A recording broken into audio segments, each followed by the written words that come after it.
Hello. We're talking today about a litmus test for a narcissist. These are two fairly straightforward questions that you can ask and answer yourself to determine if the person that you are with is in fact a narcissist. And we're talking here the pathological narcissism. We're not talking about being arrogant or self-centered.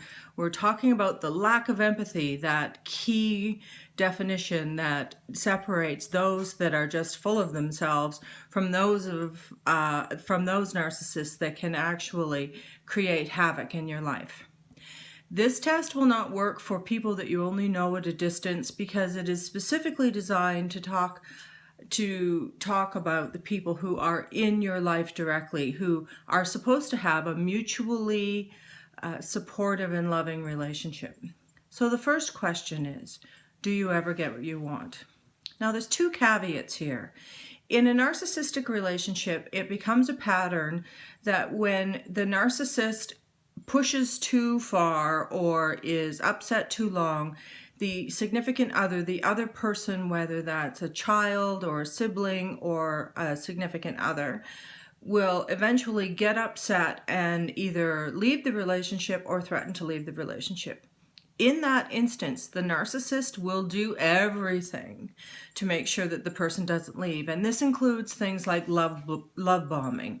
The most common example of this that I get is in a marriage or a relationship situation. The one partner decides, I've had enough, I'm leaving.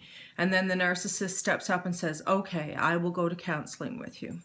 So in that case, when they are trying to win you back, it doesn't matter if you get your way. Think of how sad that would be if the only time you got to see the movie you wanted to see or go on a vacation you wanted to go on was after a fight, after you had threatened to leave.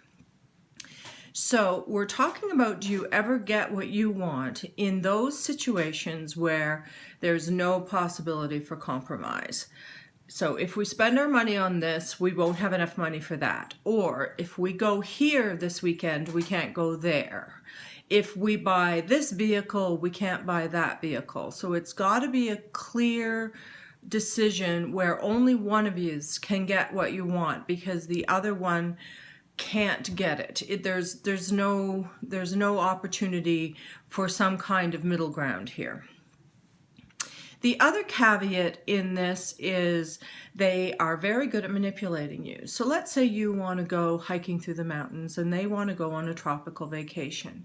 They can tell you all of the bad things about hiking in the mountains, how sore your muscles will be, you won't be able to watch any good movies when you're out in the middle of nowhere, there won't be as much luxuries or food, all of these things. They can make a very good argument, and then you might change your mind and decide, yeah, it does sound more luxurious to be sipping Mai Tais by the ocean, and decide to go.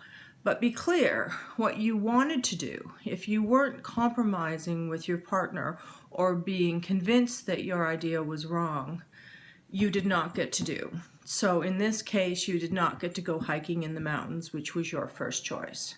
So this is a yes or no answer. Do you get what you want?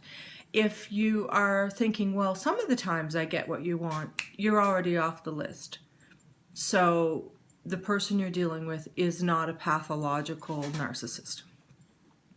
The second question is, how do they react when you have a bad day? And I'm going to describe 4 large baskets. I'm sure there's a whole bunch of variations on these themes. But the first one is, you come home and you say, I had a terrible day, my cat ran away. Well, not only did their cat run away and got hit by a car. Or you have a cold, well, they have a worse cold. Or you got into an argument with your boss, well, they got into an argument with their boss and 2 of their coworkers. So basically it turns the focus back onto them.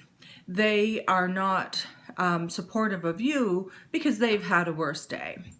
The second way that they can respond is by blaming you. So you come home and say, oh, I've had a bad day. And they say, oh, you're never happy. You should learn to leave work at work. You are the most unhappy person I have ever met. This is just gotta stop. You can't complain all the time. I can't handle you complaining all the time. Again, I'm doing a broad category. Basically, they're telling you that you shouldn't feel the way that you feel is the bottom line. The third way is suspiciously like showing concern, but isn't. So, for instance, you say, I had bad news today. My friend got a bad diagnosis. And then they start asking questions about your friend. How old? I mean, assuming that they don't know how old this friend is. What's wrong? What's the prognosis? What goes on from here? How did they make the diagnosis?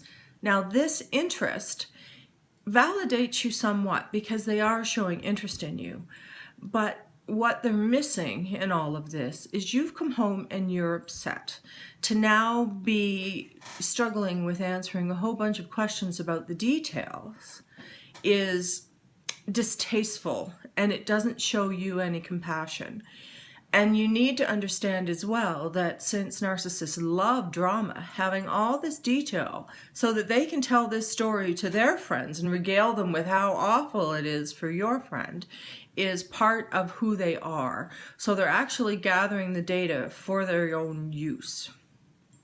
The final thing that they can do is disappear. And I don't mean become transparent and literally vanish. I mean, they know you're in a bad mood, which means that you will expect them to show you some kindness at the very least, and they're not having any of it. So suddenly they need to go for a run, they need to go back to work, they were about to call somebody, they were about to watch a movie or play a video game, but they vanish. So you come in, you let them know that you're not okay, and they make themselves totally unavailable. These two questions have the same thing in common. It points directly at a lack of empathy, because when you're in a loving, mutually supportive relationship with someone, and again, it can be a sibling or a parent or a lover or a close friend, they should show you empathy. They should care about how you feel. Where you want to go for vacation or how you want to spend money or where you want to go to dinner should be important to them because they want you to be happy. And in that first question, if you've answered no, they're demonstrating pretty cleanly that they don't care if you are happy. They're more worried about themselves being happy. In the second question, it's the same thing. You come home, you're upset. What you need is comfort. What you need is some kind of soft place to land. So they might give you a hug. They might just hear what you have to say about how awful your day is, offer you a cup of tea to make you feel better. Even Sheldon knows to offer a cup of tea when someone has bad news, and he had to learn that from a textbook. But I digress. They are not showing empathy unless they actually care how you feel and make some kind of gesture or say something to help calm you and give you some comfort. So there's your 2-question litmus test. I have, this is my first video on YouTube. I have a whole bunch of information on my website, and hopefully we'll have more videos there as well. So talk to you soon. Bye-bye.